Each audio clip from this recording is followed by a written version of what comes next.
si Paquito ni Alves III. Ug ako si Teresa Coita, naami dinhi para ipresentar ang Katapusan ng panangilit ni Dr. Rizal, binisaya ni Tomas Alonso.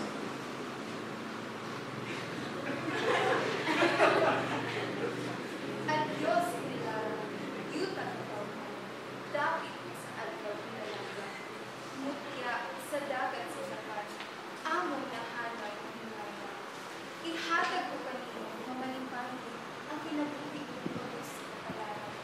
Apan, bisan pagmalinhaw, masilakot ang labing ilangan. Ihatag ko ihapon ko tungod sa imong kaingan. Sa mga natag sa pangubatan, ang uban kanino nagpakamatay. Sa walay pagduha-duha kung sa dakong kalipay. Ang agyanan, dili sa bayan, kinulakan siya kung katulukan. Mga mapait na pagkantos, tumapintas na pakikawal. Pagsama, dako kinahanglan sa pinimilay kung sa yutang na tawag. Ako mamatay, nga magtanaw sa langit ng magkakahalan, nga magpaila, nga haduon na ang kaputagon. Kung ikaw na kinahanglan ng mga itulog ko sa imong panagbalan. Iula ang akong dugo kung pabanawa nga malipayon, kung puluga sa silaw sa iyang matamis nga dala. Ang akong mga damgo sa gamay pa akong nga bata. Ang akong mga damgo diha sa dako na ako puno sa kapasko. Mauna ikaw sa umaabot nga adlaw. Akong makita, pinatughaw ang mahamis nga hagtag, ang mga mata nga maipon ug sa luha. Walay mga pinisdo, walay mga kunot ug bubong sa kagat. Pilipinas, damgo sa akong kinabuhi, kalipay sa akong kasakit. Mabuhi ka, mao ang paghinaot sa kalag na hapit ng tanan. Mabuhi ka, pagkaanindot nga ako makuha, aron ikaw makaisbaw. Mamatay ako, aron ikaw mabuhi. Mamatay ako sa ilawang sa inila. Kung sa matahong manita, matulog sa daing sa aking pagkain.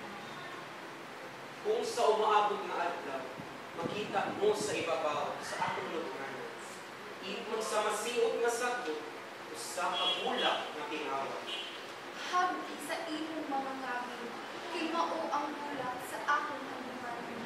Ug mulagaang sa akong agdam, sa ilaw sa akong mabunaw nga lubnganan. Ang kalulot sa imong pagbati, ug ang katamis sa imong pagpanggat.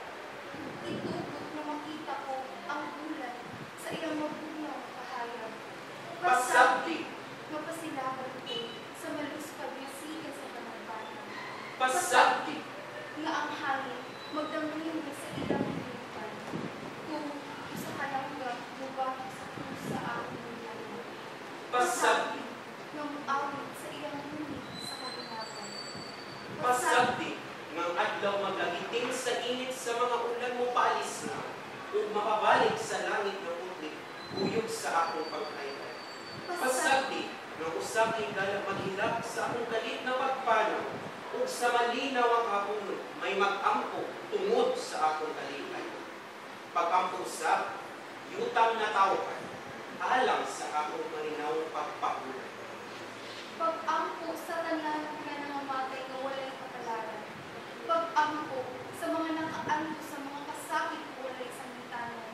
Sa mga ilog, mga balod ng sa mga binilanggo nga gipaanto sa kasakitan. Sa atong mga araon ng mga inahan nga nagpanladto sa kagulanan. Pag-ampo sa tungod kanimo yutang na tawhan alang sa dayon sa imong kapisanan. Kung sa gabi nga dulo, ustot sa pangitlit ang lubnganan, ug mao na lamay makabilin ang mga minatay nga magtukaw dito. Ayaw pagtugawa ang dili matugkad, ayaw pagsamuka ang kalinawan. Tingali ang kinaskas na mananoy sa usa ka tulong-tulong imong hilungan. Ako kana, yutang na tawhan, ako nga nag-amit kanina. Kung ang akong lubnganan Ikalimtan na sa tanan, kung kung wala na yung krus, bisan ba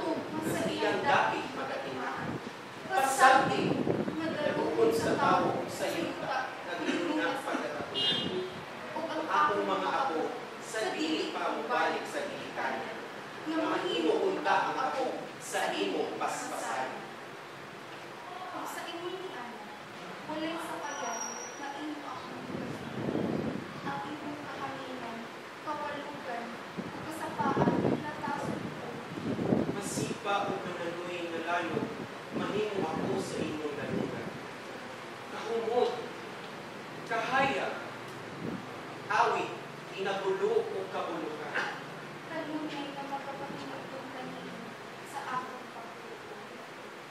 Yutang na tawhan, Nahilaran, kasakit sa akong mga kasakitan. Hinigupang Pilipinas, pamatian, among panangilit ko ang katapusan. Anaa, ibilin ko kanimo ang tanan, mga gugma o mga ginikan.